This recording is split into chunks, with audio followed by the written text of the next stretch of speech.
আপনারা কি দীর্ঘদিনের ব্যথার যন্ত্রণা নিয়ে ভুগছেন, যেমন ঘাড়ে, কোমরে, গোড়ালিতে? তো একবার ঘরোয়া পদ্ধতিতে এই তেলটা ব্যবহার করে দেখুন, নিমেষের মধ্যে সব ব্যথা দূর হয়ে যাবে। নমস্কার বন্ধুরা, কাকলি ন্যাচারাল ব্লগের আরও একটি নতুন ভিডিওতে সবাইকে স্বাগত। তো প্রতিদিনের মতো আবার একটি কার্যকরী রেমেডি আজকে আমি আপনাদের সাথে শেয়ার করব। তো বন্ধুরা, আপনারা কি বিভিন্ন ব্যথা নিয়ে ভুগছেন, অর্থাৎ কোমরে, হাঁটুতে, পেশিতে, জয়েন্টে যার যা রকমের ব্যথা রয়েছে, এইসব ব্যথা যন্ত্রণা যে কতটা কষ্টদায়ক, তো সত্যি যাদের হয় তারাই জানে। তো দীর্ঘদিন ধরে এইসব ব্যথা নিয়ে কি আপনারা ভুগছেন, বিভিন্ন রকমের ওষুধ ব্যবহার করছেন কিংবা নানা রকমের টোটকা করে যাচ্ছেন অথচ সারছে না, তো তাদের বলবো চিন্তার আর কোনো কারণ নেই। আজকের আমি এমন একটা প্রাকৃতিক জিনিস দিয়ে রেমেডিটা বানাবো, যেটা ব্যবহার করার ফলে আপনাদের এইসব সমস্যা দূর হয়ে যাবে। বলতে পারেন যাদের দীর্ঘদিনের ব্যথা রয়েছে, অত যাদের বয়স হয়েছে, কোমরে ব্যথা, বিছানায় শুতে পারে না, সিটটা যন্ত্রণা করে, কিংবা হাঁটু মুড়ে বসতে পারছে না, উঠলে হয়তো সোজা হয়ে দাঁড়ালে বসতে পারবে না, আবার বসলে উঠতে পারবে না, এইরকম যাদের সমস্যা রয়েছে, তো সারছে না, তাদের জন্যই কিন্তু আজকের রেমেডিটা। তো আপনারা অবশ্যই করে পুরো ভিডিওটা দেখতে থাকুন, আশা করছি খুবই ভালো লাগবে। আর এই জিনিসটা বানাতে তেমন কোনো টাকা পয়সা কিছুই খরচ হবে না, জাস্ট একটু সময় দিয়ে ঘরোয়া উপকরণ দিয়ে আপনারা যদি জিনিসটা বানিয়ে নিতে পারেন, দারুণ একটা রেজাল্ট পাবেন। তার জন্য বলবো ভিডিওটা একটু স্কিপ করে দেখবেন না, একদম প্রথম থেকে শেষ পর্যন্ত দেখুন।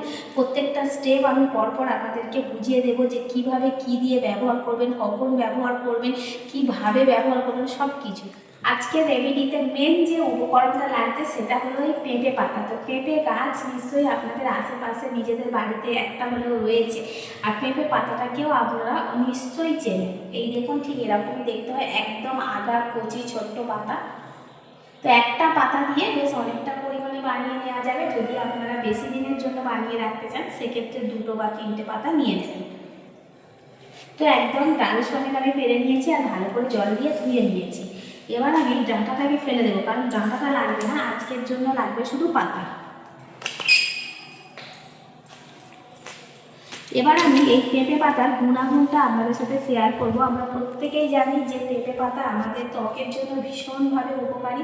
তো স্কিন বা ত্বকের জন্য যেমনভাবে উপকারী, তেমনভাবে কিন্তু আমাদের যে কোনো ব্যথা সারাতেও খুব ভালো কাজ করে এই পেঁপে পাতা। কারণ এই পেঁপে পাতার মধ্যে থাকে প্রাকৃতিক অ্যান্টি ইনফ্লামেটরি উপাদান, যেটা আমাদের এই যে কোমর, হাঁটু, গোড়ালি যেখানেই বলুন না কেন যে ব্যথাটা থাকে, এই ব্যথার বা এই যে ব্যথাটা কখনো একটু ফোলা ফোলা ভাব হয়, তো সেই ফোলা ভাবটাকে দূর করে দেয়। আর আস্তে আস্তে ধীরে ধীরে এই ব্যথাটাকে কিন্তু কমিয়ে দেয়, আর রক্ত সঞ্চালনের কাজটা খুব ভালো করে। তার জন্য পেঁপে পাতা কিন্তু ভীষণভাবে উপকারী। তো এই পেঁপে পাতাটাকে এখন আমি ছোট ছোট করে কেটে নেব। শিলেও আপনারা বেটে নিতে পারেন, কোনো অসুবিধা নেই, কারণ পেঁপে পাতাটাকে কিন্তু থেঁতো করে নিতে হবে। একদম বেটে রসটা বের করলে হবে না, থেঁতো করে নেব আমি। পাতাগুলোকে এবার থেঁতো করে নেব। তো শিলনোড়ায় থেঁতো করা যাবে, তো আমি এখানে হামনদিস্তা নিয়েছি, হামনদিস্তার সাহায্যে এইভাবে ভালো করে থেঁতো করব। পাতার মধ্যে রসটা থাকবে, রসটা কিন্তু বেরিয়ে যাবে না, আর পাতাটাও একটু গোটা গোটা থাকবে। যেহেতু আমি একটা পেঁপে পাতা নিয়েছি, সেজন্য কিন্তু তার মতো মাপ করে সমস্ত উপকরণগুলো নিয়ে নেব। আপনারা ট্রাই করবেন। এখানে 4 চামচ নিয়েছি, তো 4 চামচের মাপ করে আমি 1 চামচ দিয়ে দেবো কালো জিরে। কালো জিরে আমাদের শরীরের ভিতর থেকে যে কোনো ব্যথা ফোলাভাবকে কিন্তু অনেকটাই কমিয়ে দেয়, অর্থাৎ আরাম দেয় যেখানে যেখানে ব্যথা হয়েছে। তো এই কালো জিরেটা দেওয়ার ফলে যে তেলটা যখন দেবেন, দেখবেন অনেকটা কিন্তু আরাম হবে।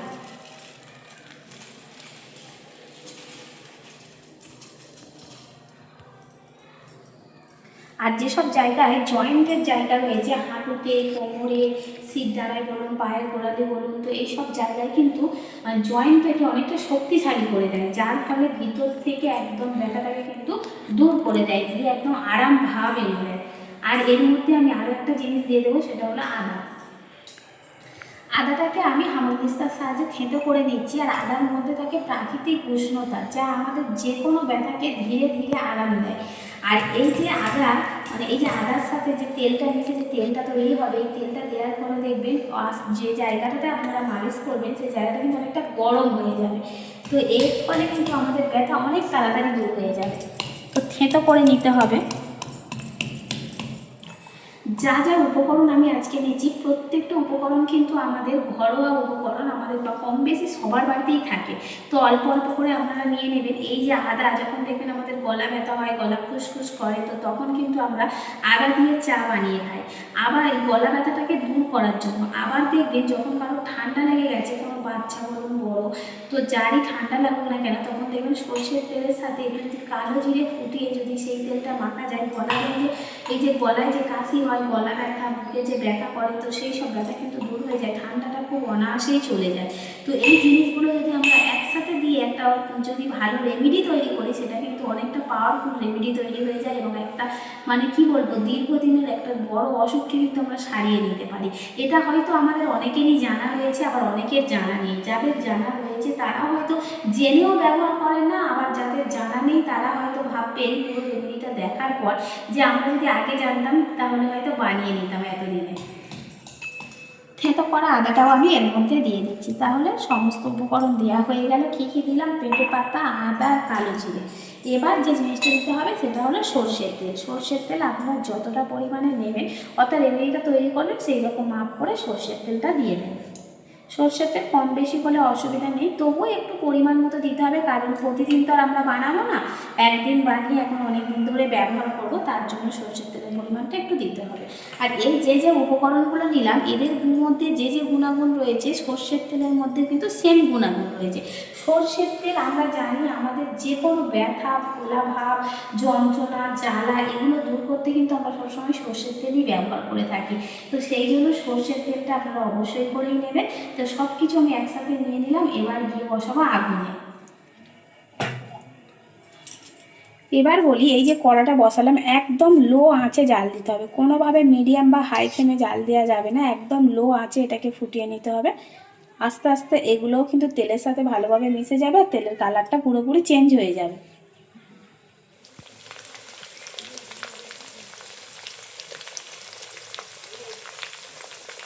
তো তেলটাকে আমি জাস্ট 5 মিনিট ফুটিয়ে নিয়েছি, বেশি কিন্তু ফুটিয়ে একদম এগুলোকে পুড়িয়ে ফেললে হবে না। এই দেখুন পেঁপে পাতার যে থেঁতো করা পেঁপে পাতাটা একদম কিন্তু কালারটা সবুজ রয়েছে, পুড়ে কালো হয়ে যায়নি তেলের সাথে, এখনো পর্যন্ত সবুজ রয়েছে। তবে কিন্তু এই যে পেঁপে পাতা, আদার মধ্যে যে নির্যাসটা ছিল সব কিছু কিন্তু তেলের সাথে ভালোভাবে মিশে গেছে। আর এদিকে দেখুন তেলের কালারটাও কিন্তু চেঞ্জ হয়ে গেছে, একদম হলুদ যে লাল লাল ভাবটা হয় সর্ষের তেলে সেটা কিন্তু নেই, একটু কালচে কালার চলে এসছে। তো এই সমস্ত উপকরণের যে গুণাগুণ এগুলো তেলের সাথে মিশলে তবেই কাজটা হবে। তো তেলটাকে আমি গ্যাস থেকে নামিয়ে নিয়ে এসেছি, নিয়ে এসে হালকা ঠান্ডা করে নিয়েছি, একদম পুরোপুরি এখনও ঠান্ডা করে নিয়ে আপনারা কিন্তু যদি তেলটা বানিয়ে রেখে দেন সেক্ষেত্রে পুরোপুরি ঠান্ডা করে নেবেন, তারপর একটা কাঁচের পাত্রের মধ্যে ছেঁকে রেখে দেবেন। কাঁচের পাত্রে বা বয়ামে যদি আপনারা রাখেন সেক্ষেত্রে কিন্তু তেলটা পুরো 1 বছর যতদিন রাখতে চাইবেন ততদিনই ভালো থাকবে। তো এবার আমি একটা বাটিতে করে ছেঁকে নিচ্ছি, যেহেতু এটা পুরোপুরি ঠান্ডা হয়নি, এখনও পর্যন্ত হালকা গরম রয়েছে, সেজন্য আমি কিন্তু এটা এখন বাটিতে করে ছাঁকছি, পরে ঠান্ডা হয়ে গেলে কাঁচের বয়ামে করে তুলে রেখে দেব। যাদের প্রচণ্ড পরিমাণে ব্যথা, যেমন ধরুন বয়স্ক লোকজনদের যাদের সব জায়গাতেই ব্যথা, কোমরে, হাঁটুতে, গোড়ালিতে, তো তারা তো একটু বেশি করে বানিয়ে নেবেন, এমনকি এইভাবে কাঁচের বয়ামে করে রেখে দেবেন, তাদের অল্প দিনের জন্য হয়ে যাবে, তারা বেশি করে বানাবেন। আর যাদের হয়তো অল্প লেগেছে, মাঝে মধ্যে লাগে, মানে এই যে তেলটা মাঝে মধ্যে হয়তো ব্যবহার করতে চাইছেন বা কখনো যদি লাগে সেখানে দেবেন, যন্ত্রণা করে কিংবা পেশিতে হয়তো যে আমরা বলি টাঁস লেগেছে, ঝিঝি করে, একটা টান ধরে, তো তখন দেবেন। তো সেই সময় কী করবেন, অল্প করে এরকম বানিয়ে নিলে হবে। তেলটাকে পুরোপুরি ছেঁকে নিচ্ছি।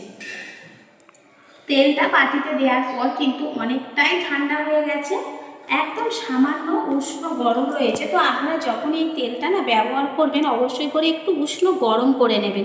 কি করবেন, যে একদম পুরোপুরি ঠান্ডা হয়ে যাওয়ার পর তো আপনারা বয়মে ঢালছেন কিংবা বয়মে রাখার পরও নিশ্চয়ই তেলটা ঠান্ডা হয়ে যাবে, কিন্তু যখন আপনারা ব্যবহার করবেন ঠিক সেই সময় অল্প করে একটু এরকম ছোট বাটিতে করে হোক, চামচে করে হোক, যাতে করে নেবেন, নিয়ে একটু হালকা গরম করে নেবেন। একটু কুসুম উষ্ণ গরম তেলটা দিয়ে যখন মালিশ করবেন না, জায়গাটা একদম আরাম হবে এবং কাজটাও খুব ভালো হবে। আর এখন আমি নিয়ে নিয়েছি কর্পূর, 2টো কর্পূরের টুকরো নিয়ে নিয়েছি। কর্পূরটাকে এখন আমি তেলের মধ্যে দিয়ে দেবো। একদম গরম অবস্থায় যখন তেলটা ফুটবে তখন কিন্তু কর্পূরটা দেবেন না, ঠান্ডা হয়ে গেলে কিংবা এইরকম হালকা গরম থাকবে সেই সময় কিন্তু আপনারা এই কর্পূরটা দিয়ে দেবেন। কর্পূরটা আমি এইভাবে হাতের সাহায্যে গুঁড়ো করে দিয়ে দিচ্ছি। আর এই কর্পূরটা দেওয়ার ফলেই কিন্তু এই তেলটা যতদিন ইচ্ছা রাখতে পারবেন, অর্থাৎ তেলটা সব সময়ের জন্য ভালো থাকবে। এইরকমভাবে গুঁড়ো করে দিয়ে দিচ্ছি। আর কর্পূরও কিন্তু আমাদের ব্যথা সারাতে ভীষণভাবে কাজ করে। আর সব কিছু মিশে কিন্তু দারুণ একটা সেন্টও বেরোচ্ছে এই তেলটা থেকে। তো সুন্দর করে কর্পূরটাকে মিশিয়ে নিচ্ছি। এবার বলবো আমি কিভাবে কখন ব্যবহার করবেন। কখন ব্যবহার করবেনটা আমি এবার বলে দিই। এটা কিন্তু আপনারা চেষ্টা করবেন সবসময় সূর্য ওঠার পর ব্যবহার করার জন্য, অর্থাৎ সকালবেলাতে সূর্য উঠে গেলে আর সন্ধ্যাবেলা অর্থাৎ একদম পর্যন্ত বিকেলবেলা যখন সূর্য অস্ত যায় ঠিক তার আগের মধ্যে সারা দিনের মধ্যে ব্যবহার করবেন। কখনোই চেষ্টা করবেন না যে রাত্রেবেলাতে ব্যবহার করা। তো সেটা আমি বলে দিই, যদি আপনারা এর বিতর্কে যান যে কেন ব্যবহার করব, পরে ব্যবহার করলে কি হবে, তো এত বিতর্কে আমি যাব না। তবে আমি একটা ভালো দিক আপনাদের বলে দিচ্ছি তেলটা ব্যবহার করার জন্য। সূর্য ওঠার পরে অর্থাৎ দুপুরবেলাতে যখন আপনারা রেস্ট নেবেন খাওয়া দাওয়ার পর, ঠিক সেই সময় ব্যবহার করতে পারেন, খুব ভালো কাজ দেবে।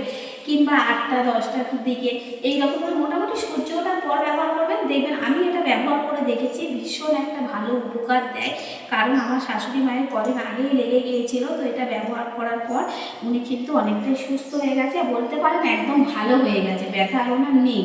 তো সেজন্যই আমি বলছি, তো আপনারাও এই জিনিসটা ব্যবহার করে দেখতে পারেন, সময়টা ঠিকঠাক নির্ধারণ করে দেখবেন, অনেকটা ভালো কাজ পাবেন। আর যেহেতু আমরা ভালো রেজাল্টের জন্য কোনো জিনিস বানিয়ে ব্যবহার করব, তো সেই কাজটা যদি হয় না তখন অনেকটা খুশি মনে হয় নিজেদের। তো এবার আমি এই জিনিসটা ব্যবহার করে দেখাবো আপনাদেরকে। এই দেখুন, এইরকম হাতের তালুর মধ্যে তেলটাকে নেবেন। তো দুটো হাতে এইভাবে একটু সুন্দর করে লাগিয়ে নিন। তারপরে যেখানে ব্যথা, অর্থাৎ যদি আপনার এরকম হাঁটুতে ব্যথা হয় সেক্ষেত্রে আলতো হাতে একদম প্রেসার দিয়ে চাপ দিয়ে চেপে চেপে মালিশ করার কোনো দরকার নেই। জাস্ট হাত দিয়ে আলতো হাতে এইভাবে একটু ম্যাসাজ করে দেবেন, দেখবেন কতটা আরাম পায়।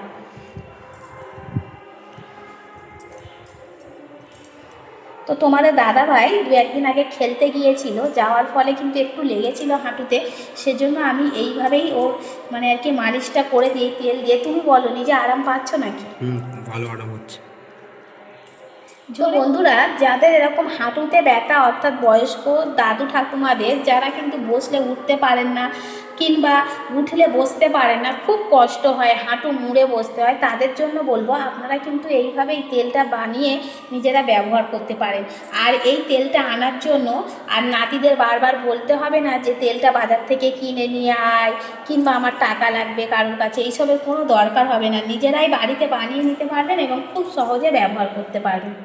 কোনো কোনো সময় দেখবেন হয়তো ঘুমাচ্ছেন, হঠাৎ করে পায়ের যে পেশি থাকে ওই পেশিতে কিন্তু টাচ লাগে, অর্থাৎ টান ধরে, কিংবা হয়তো মানে হঠাৎ হঠাৎ জায়গায় এমনভাবে টান ধরে যায় যে আমরা কিন্তু খুবই কষ্ট পাই এবং যন্ত্রণাও সেই সময় করে। যদি বাড়িতে এই তেলটা বানানো থাকে, ঠান্ডা হলেও এই তেলটা দেখবেন দিয়ে একটু মালিশ করে নেবেন, হাত দিয়ে টানবেন, দেখবেন টানটা কিন্তু অনায়াসে চলে যাবে। আবার যখন দেখবেন টান ধরে, তার রাতটা যদি টান ধরে সকালে উঠে দেখবেন জায়গাটা প্রচণ্ড পরিমাণে ব্যথা লাগছে, পা দিলে পাতা যাচ্ছে না, তো ঠিক সেই সময় তেলটাকে হালকা গরম করে নিয়ে যদি একটু মালিশ করেন না, দেখবেন মানে যে কোনো ব্যথা অনায়াসে নিমেষের মধ্যে চলে যাবে।